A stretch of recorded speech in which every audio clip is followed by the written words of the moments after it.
ये है United states का मैप। इस मैप में आप देख सकते हैं कुल मिला के 50 स्टेट्स हैं और ये वाला जो स्टेट है ये है टेक्सास। ऐसा आप देख ही पा रहे होंगे कि ये साइज में कितना बड़ा है। इनफैक्ट यूनाइटेड स्टेट्स का ये दूसरा सबसे बड़ा स्टेट है। ये साइज में इतना बड़ा है कि पूरा का पूरा फ्रांस और स्विट्जरलैंड भी टेक्सास के अंदर आ सकता है। टेक्सास का साइज भारत के साइज से बस 1/5 है। और अगर आप टेक्सास के मैप को भारत के मैप के ऊपर लगाएं बिल्कुल सेंटर में, तो मध्य प्रदेश का बहुत सारा हिस्सा, छत्तीसगढ़, राजस्थान, उत्तर प्रदेश, नीचे महाराष्ट्र, ये बहुत सारे स्टेट्स के बहुत सारे हिस्से इसके अंदर आ जाएंगे। इतना बड़ा ये स्टेट है और बहुत सारे लोग इसमें रहते हैं, तो कहने की जरूरत नहीं है, अमेरिका की इकोनॉमी के लिए ये बहुत ही इंपॉर्टेंट स्टेट है। पर इंटरेस्टिंग बात यह है कि टेक्सास हमेशा से अमेरिका का हिस्सा नहीं था। टेक्सास एक्चुअली नीचे मैक्सिको का हिस्सा था, पर फिर मैक्सिको ने लालच में आके कुछ ऐसी गलती की जिसकी वजह से उनको टेक्सास गंवाना पड़ा। कहानी शुरू होती है साल 1821 से। इस साल के पहले तक मैक्सिको स्पेनिश एम्पायर का हिस्सा था। जैसे भारत को आके ब्रिटिश लोगों ने कॉलोनाइज किया था, वैसे ही साउथ अमेरिका का और नॉर्थ अमेरिका का भी नीचे वाला हिस्सा बहुत समय तक स्पेनिश एम्पायर के अंडर था। तो मैक्सिको भी स्पेनिश एम्पायर के अंडर था। फिर साल 1810 में मैक्सिको और स्पेन के बीच में एक लड़ाई शुरू हुई और वो लड़ाई खत्म हुई साल 1821 में, और तब जाके मैक्सिको स्पेनिश एम्पायर से आजाद हो गया। अब मैक्सिको एक इंडिपेंडेंट स्वतंत्र देश था। मैक्सिको के इंडिपेंडेंस के पहले टेक्सास स्पेनिश एम्पायर का हिस्सा था, पर जब मैक्सिको इंडिपेंडेंट हुआ तो टेक्सास भी मैक्सिको को मिल गया, और उस टाइम टेक्सास को वो लोग टेहस कहते थे। अब बात यह है कि कहने के लिए मैक्सिको को टेक्सास का इतना बड़ा एरिया मिल गया था, पर अब प्रॉब्लम यह थी कि ज्यादातर जो टेक्सास था वो खाली था, मतलब उसमें लोग रहते ही नहीं थे। आप यकीन मानिए कि 1821 में जब मैक्सिको आजाद हुआ तो कुल मिला के टेक्सास में सिर्फ 3,500 सेटलर्स रहते थे। उसके अलावा जो बाकी लोग टेक्सास में थे वो सारे नेटिव अमेरिकन थे, जिनको बहुत लोग इंडियंस भी कह देते हैं। उनमें भी ज्यादातर कोमांची लोग वहां पे रहते थे। अब मैक्सिको की गवर्नमेंट इस बात से बहुत परेशान हो रही थी कि कहने के लिए तो टेक्सास हमारा हिस्सा है, पर वहां पे हमारे लोग नहीं रहते हैं और वहां पे सारे नेटिव अमेरिकन रहते हैं, तो हमको कुछ ना कुछ करके टेक्सास में लोगों को बसाना है। तो क्या किया जाए, कैसे हम लोगों को वहां पे भेजे रहने के लिए। अब मैक्सिको की गवर्नमेंट ये बात देख रही थी कि टेक्सास का एरिया हमारे पास है पर वहां पे लोग नहीं है और हमको वहां पे लोगों को सेट करना है। उसके दो मेन कारण थे। पहली चीज तो ये, जैसे मैंने बताया, वहां बहुत सारे नेटिव अमेरिकन रहते थे, तो अगर नेटिव अमेरिकन के पास वो जगह रही तो मैक्सिको को वो चीज मंजूर नहीं थी, इसीलिए उनको चाहिए था कि मैक्सिकन लोग वहां पे सेटल हो। और दूसरा रीजन ये है कि मैक्सिको के लोग जानते थे कि ऊपर जो यूनाइटेड स्टेट्स है, यूनाइटेड स्टेट्स के जो नीचे सदर्न वाले स्टेट्स हैं, उनमें बहुत ही अच्छा कॉटन का व्यापार होता है। तो अगर वो कॉटन का व्यापार हम थोड़ा और नीचे टेक्सास में लेके आ जाएं तो भाई हमारा फायदा भी होगा। इस चीज की वजह से फिर मैक्सिको की गवर्नमेंट ने डिसाइड किया कि वो व्हाइट लोगों को यूनाइटेड स्टेट्स से बोलेंगे कि तुम लोग यहां पे आके टेक्सास में रहो और यहां पे बसो, यहां पे अपना व्यापार करो, इस जगह को आप पॉपुलेट करो। अमेरिकन सेटलर्स को टेक्सास में बुलाने के लिए मैक्सिकन गवर्नमेंट की सिर्फ 3 रिक्वायरमेंट्स थी कि जो लोग आ रहे हैं, सबसे पहली बात वो लोग कैथोलिक होने चाहिए, दूसरा वो लोग हार्ड वर्किंग होने चाहिए, और तीसरा उन लोगों को मैक्सिकन गवर्नमेंट के प्रति अपना एलिजेंस प्रकट करना है। मतलब उनको इस बात के लिए रेडी होना चाहिए कि वो एक ना एक दिन मैक्सिकन सिटीजन बन जाएंगे। कहने के लिए तो मैक्सिको ने हमेशा अभी तक ये पॉलिसी रखी थी कि उनके जमीन पे कोई भी फॉरेनर्स नहीं आएंगे, बट यहां उनको लग रहा था कि ये इतना ऊपर टेक्सास का इतना बड़ा एरिया है, अगर वो दूर दूर के रिमोट एरियाज में हमने व्हाइट लोगों को सेटल कर भी दिया तो कोई खास प्रॉब्लम नहीं होगा। Out of sight out of mind, हमको नजर नहीं आएंगे, हमको लोग प्रॉब्लम नहीं करेंगे और हमारा एरिया पॉपुलेट भी हो जाएगा। अब व्हाइट सेटलर्स को, अमेरिकन को यहां बुलाने के लिए उन्होंने इस लैंड के, टेक्सास लैंड के बहुत अच्छे अच्छे प्राइस उनको ऑफर किए। उन्होंने अमेरिकन को यह कहा कि जो लैंड, जब अमेरिका में तुम लैंड खरीदते हो तो तुमको 1 एकड़ का $1.25 देना पड़ता है। ये उस जमाने के रेट्स थे, मैं बात कर रहा हूं 1821 की। जहां आपको अमेरिका में $1.25 देना पड़ रहा है 1 एकड़ पे, वही अगर आप टेक्सास में आके लेते हो तो आपको सिर्फ $0.04 देना पड़ेगा 1 एकड़ के लिए। इतने जबरदस्त डिस्काउंटेड प्राइस पे उन्होंने जमीन ऑफर की। उसके साथ उन्होंने ये भी कहा कि हेड ऑफ द फैमिली जो होगा, चाहे वो आदमी है चाहे औरत, वो कुल मिला के 4,605 एकर्स की जमीन अपने हिस्से में रख सकता है, और उसके लिए जो पैसा बनेगा टोटल, जो आपको मैक्सिकन गवर्नमेंट को देना है, वो एक साथ नहीं देना है, आप 6 साल तक, मतलब थोड़ा थोड़ा पैसा करके वो 6 साल में पैसा निपटा सकते हो। इतना ज्यादा इंसेंटिव दिया व्हाइट सेटलर्स को यहां पे आके रहने के लिए। अब हम बात करते हैं दूसरी साइड की, यानी व्हाइट सेटलर्स की।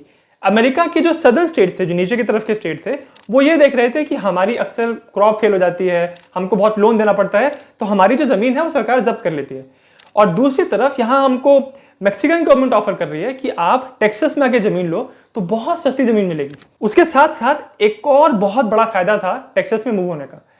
तो उस जमाने में यूनाइटेड स्टेट्स और मेक्सिको के बीच में कोई एक्स्ट्राडिशन के लॉज नहीं थे। मतलब अगर किसी मैक्सिकन आदमी ने अमेरिका में क्राइम किया है और अमेरिका में वो वांटेड है, बट अमेरिका से भाग के वो मेक्सिको आ जाता है, तो मैक्सिकन गवर्नमेंट किसी भी तरह बाध्य नहीं होगी उस बंदे को वापस अमेरिका भेजने के लिए। तो ये एक बहुत बड़ा बेनिफिट था उन लोगों के लिए जिनकी ज़मीनें बिक रही थी, जो बहुत उनके ऊपर बहुत लोन था, वो लोन चुका नहीं पा रहे थे। तो उन्होंने क्या किया, सब लोन छोड़ छाड़ के भाग के वो लोग टेक्सास में आके रहने लगे। क्योंकि अब वो टेक्सास में आ चुके थे तो मैक्सिकन गवर्नमेंट उनको प्रोटेक्ट करेगी और अमेरिका जबरदस्ती उनको यहां से पकड़ के लेके नहीं जा सकते, क्योंकि कोई एक्स्ट्राडिशन लॉज नहीं थे। तो इस प्रकार से मेक्सिको ने जानबूझ के, मतलब ऑफर दे दे के इतने सारे वाइट सेटलर्स को मोटिवेट किया, इंसेंटिवाइज किया टेक्सास में आके रहने के लिए, क्योंकि उनको लग रहा था कि टेक्सास कहाँ बहुत दूर है हमसे और कोई बात नहीं, कहीं रिमोट एरियाज में लोग सेटल होंगे, हमको कोई तकलीफ नहीं होगी। तो शॉर्ट टर्म बेनिफिट के लिए एक बहुत लॉन्ग टर्म गलती यहाँ पे मेक्सिको ने की। अब देखिए गलती कैसे बड़ी बड़ी होती है। तो उस टाइम जब शुरू में मैक्सिकन गवर्नमेंट ने वाइट सेटलर्स को ये ऑफर दिया था कि आप यहाँ पे आओ, जमीन लो, सस्ती जमीन लो, उस समय उन्होंने एक और सिस्टम चालू किया वाइट सेटलर्स को यहाँ पे अट्रैक्ट करने के लिए। उन्होंने क्या किया कि जो लोग आगे जाके वाइट लोगों को अमेरिका से लेके यहाँ टेक्सास में आके बसाएंगे, उन लोगों को हम कुछ ग्रांट्स देंगे, मतलब सरकार उनको कुछ जमीन देगी, उनको एक तरह से इनाम देने के लिए कि हाँ आपने इतने सारे लोगों को यहाँ पे लाके सेटल किया। तो ऐसे जो लोग थे जो मैक्सिकन गवर्नमेंट के लिए काम कर रहे थे, वाइट सेटलर्स को टेक्सास में आके बसा रहे थे, उनको एम्प्रेसारियोस कह रहे थे। तो उस टाइम 1821 के बाद ऐसे बहुत सारे एम्प्रेसारियोस थे जो मैक्सिकन गवर्नमेंट के लिए काम कर रहे थे। उनमें से एक एम्प्रेसारियो था मोसेस ऑस्टिन। उसने मैक्सिकन गवर्नमेंट से वादा किया कि मैं आपके लिए 300 फैमिलीज को लाके टेक्सास में सेटल करूंगा। पर इससे पहले कि वो काम कर पाता, उसकी मौत हो गई। तो ये जो कॉन्ट्रैक्ट था वो मिल गया उसके बेटे को, जिसका नाम था स्टीफन ऑस्टिन। ये बंदा इस कहानी के लिए बहुत ही इंपॉर्टेंट किरदार है, वो भी आपको आगे पता चलेगा। स्टीफन ऑस्टिन ने धीरे धीरे करके अमेरिका से फैमिलीज को टेक्सास में लाके सेटल करना शुरू किया। बट जब ये कॉलोनी बनने लगी तो स्टार्टिंग में ही कुछ प्रॉब्लम्स आने लगी। देखिए, जैसे मैंने पहले बताया कि साल 1821 में मेक्सिको स्पेनिश गवर्नमेंट से आजाद हुआ था।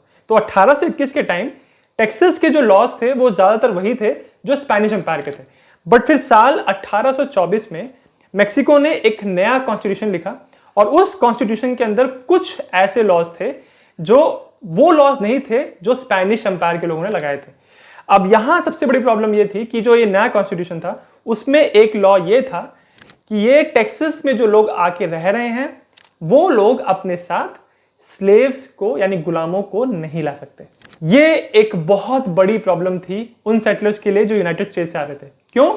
क्योंकि ये वाइट सेटलर्स थे और ये वो लोग थे जिनके पास बहुत सारे स्लेव्स थे और उन्हीं स्लेव से जबरदस्ती काम करवा करवा के ये लोग इतना पैसा कमा रहे थे, एकदम मोटी चमड़ी इन्होंने बना ली थी। और जब उनको बताया गया कि जो तुम इतने भर भर के स्लेव्स टेक्सास में लेके आ रहे हो, सस्ती जमीन तुमको मिल रही है, ये चलेगा नहीं क्योंकि यहाँ पे स्लेव्स अलाउड नहीं है, तो वो लोग बहुत घबरा गए। अब इस कानून में एक लूप होल उन्होंने ढूंढ लिया।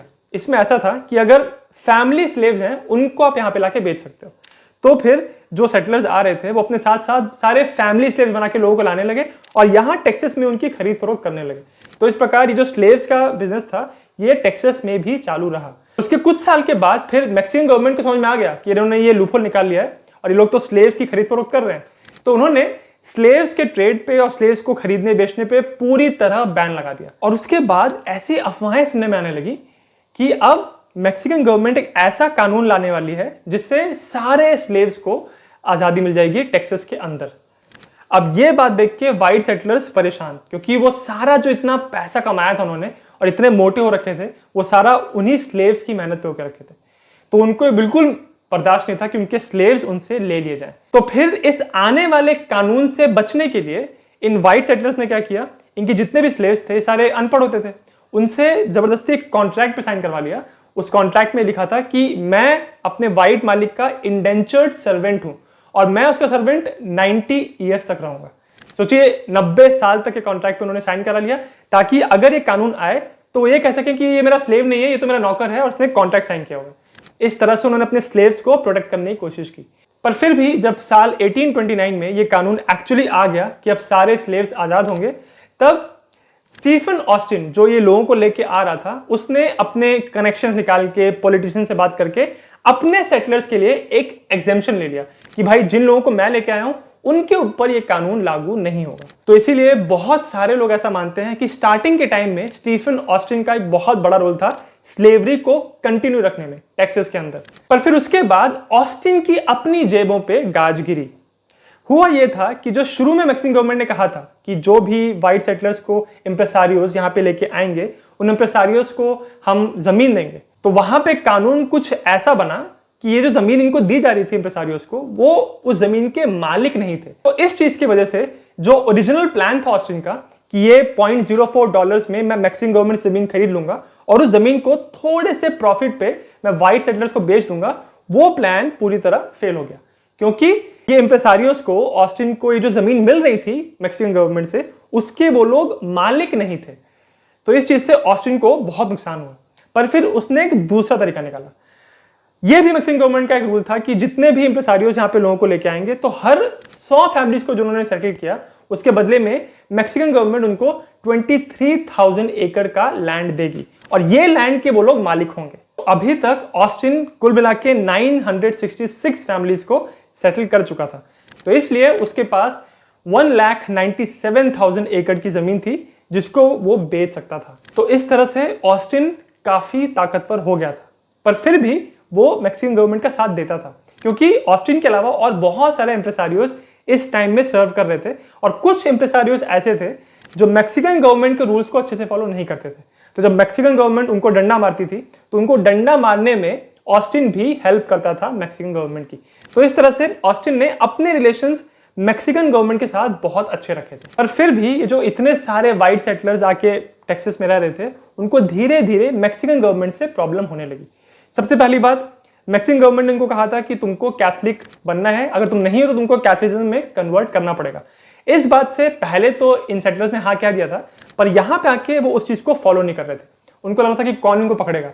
बट जब लीगल सिस्टम उनके पीछे पड़ा, तब इन सेटलर्स को प्रॉब्लम हुई। उन्होंने कहा कि हमसे जबरदस्ती क्यों धर्म चेंज करवा रहे हैं। उसके बाद ये जो यहाँ पे सेटलर्स थे, उनको ऐसा लगने लगा कि जो मैक्सिकन लोग हमारे बीच में रहते हैं, वो लोग फॉरेनर्स हैं। अब क्योंकि देखिए टेक्सास इतना बड़ा था, हालांकि इसमें बहुत सारे व्हाइट सेटलर्स आके बस गए थे, बट फिर भी वहां पे मैक्सिकन लोग भी रहते थे। कुछ ही थे बट रहते थे। तो अब इन व्हाइट सेटलर्स को लगने लगा कि ये जमीन हमारी है और ये जो एक्चुअली मैक्सिकन्स हैं, जो जिनकी एक्चुअली जमीन है, वो लोग फॉरेनर्स हैं, बल्कि फॉरेनर्स सेटलर्स थे। पर इन सारी प्रॉब्लम्स की वजह से अभी जो सेटलर्स थे उनको मैक्सिकन गवर्नमेंट से प्रॉब्लम होने लगी। और मैक्सिकन गवर्नमेंट ये बात देख रही थी कि यार हमने तो इनको सोचा था कि यहाँ के सेटल करेंगे और हमको समृद्धि देंगे, पर यहाँ तो उल्टा ही कुछ हो रहा है। तो फिर वो लोग घबराए और फिर मैक्सिकन गवर्नमेंट को लगा कि हमको ये जो इतने लोग आ रहे हैं बॉर्डर से, उनको हमको रोकना होगा। तो भैया फिर साल 1830 में मैक्सिकन गवर्नमेंट को अकल आई और उन्होंने एक कानून पास किया कि अब कोई भी व्हाइट सेटलर बॉर्डर क्रॉस करके टेक्सास में सेटल नहीं होगा। उसके बाद जो ऑलरेडी वहां पे व्हाइट सेटलर्स रह रहे थे, उनके ऊपर टैक्स भी उन्होंने बढ़ा दिया ताकि ये लोग यहाँ से परेशान होकर वापस अपने घर चले जाएं, यहाँ पे ना रहें। मैक्सिकन्स को लग रहा था कि इन कानूनों की वजह से, टैक्सेस की वजह से ये जो सेटलर्स हैं ये वापस भाग जाएंगे, बट इसका बिल्कुल उल्टा हुआ। जो टेक्सास में लोग रहते थे उन्होंने प्रोटेस्ट करना शुरू किया और पूरे टेक्सास में मैक्सिकन गवर्नमेंट के खिलाफ प्रोटेस्ट होने लगे। अब ऑस्टिन जो था वो ज्यादातर हमेशा मैक्सिकन गवर्नमेंट के साथ खड़ा होता था, बट इस सिचुएशन में मैक्सिकन्स ने क्या किया, ऑस्टिन को भी अरेस्ट कर लिया और अरेस्ट करके जेल में डाल दिया।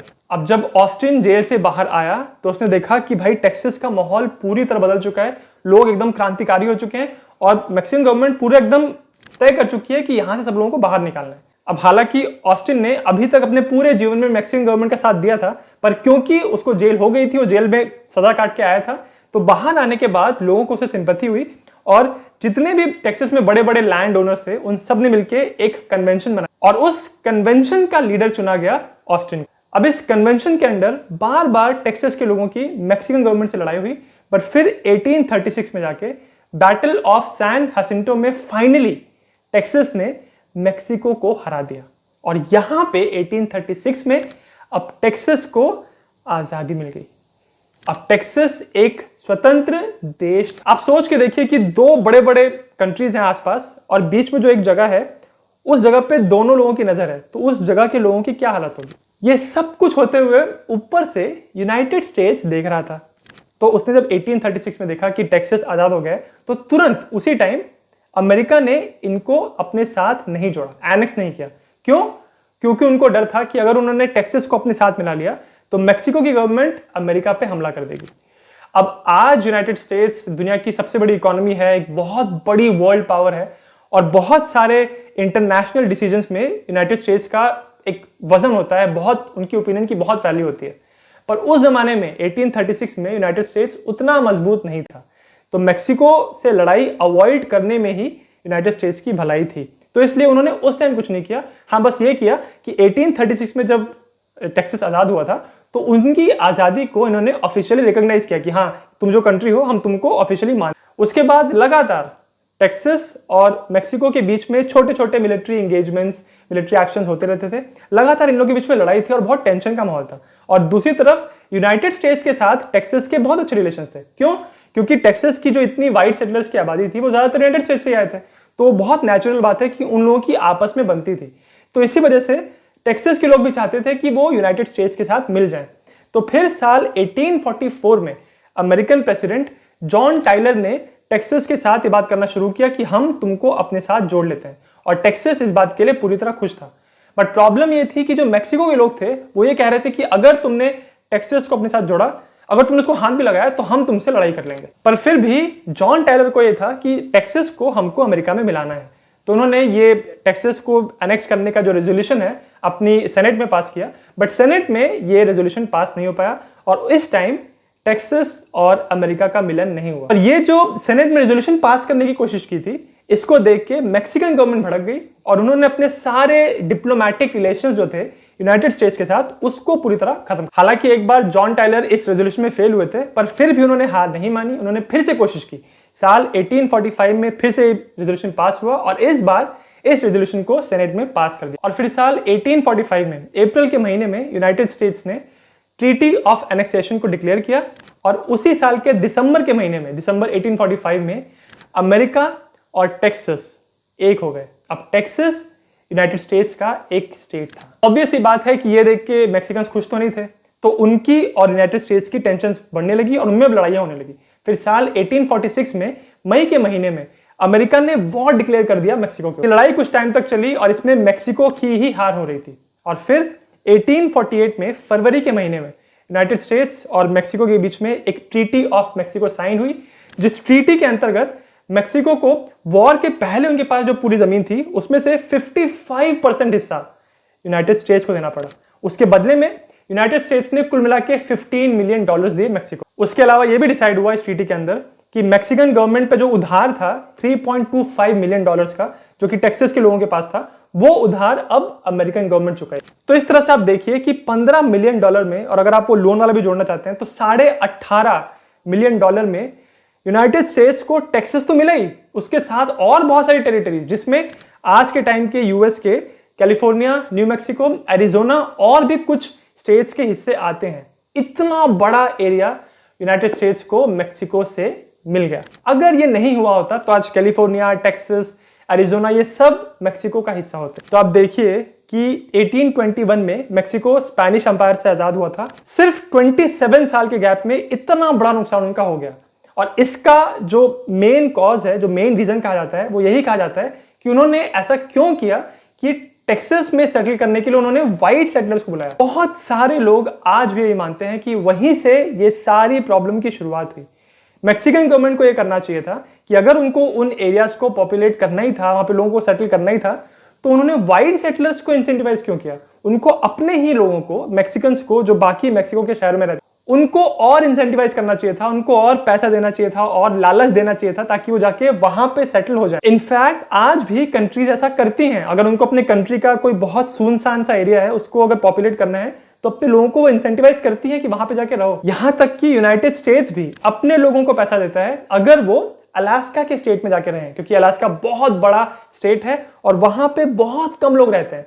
तो उस जगह की पॉपुलेशन बढ़ाने के लिए गवर्नमेंट ही लोगों को इंसेंटिवाइज करती है कि वहां पे जाके सेटल हो। तो कुल मिला के बात यह है कि मेक्सिको ने टेक्सास जैसी बड़ी और इंपॉर्टेंट टेरिटरी को इसलिए गवा दिया क्योंकि टेक्सास में जिन लोगों को लाके सेटल कर रहे थे वो मैक्सिकन गवर्नमेंट और मैक्सिकन लोगों के प्रति लॉयल नहीं थे। अगर आपको वीडियो अच्छा लगा तो मेरे चैनल जिज्ञासियन को सब्सक्राइब जरूर करें।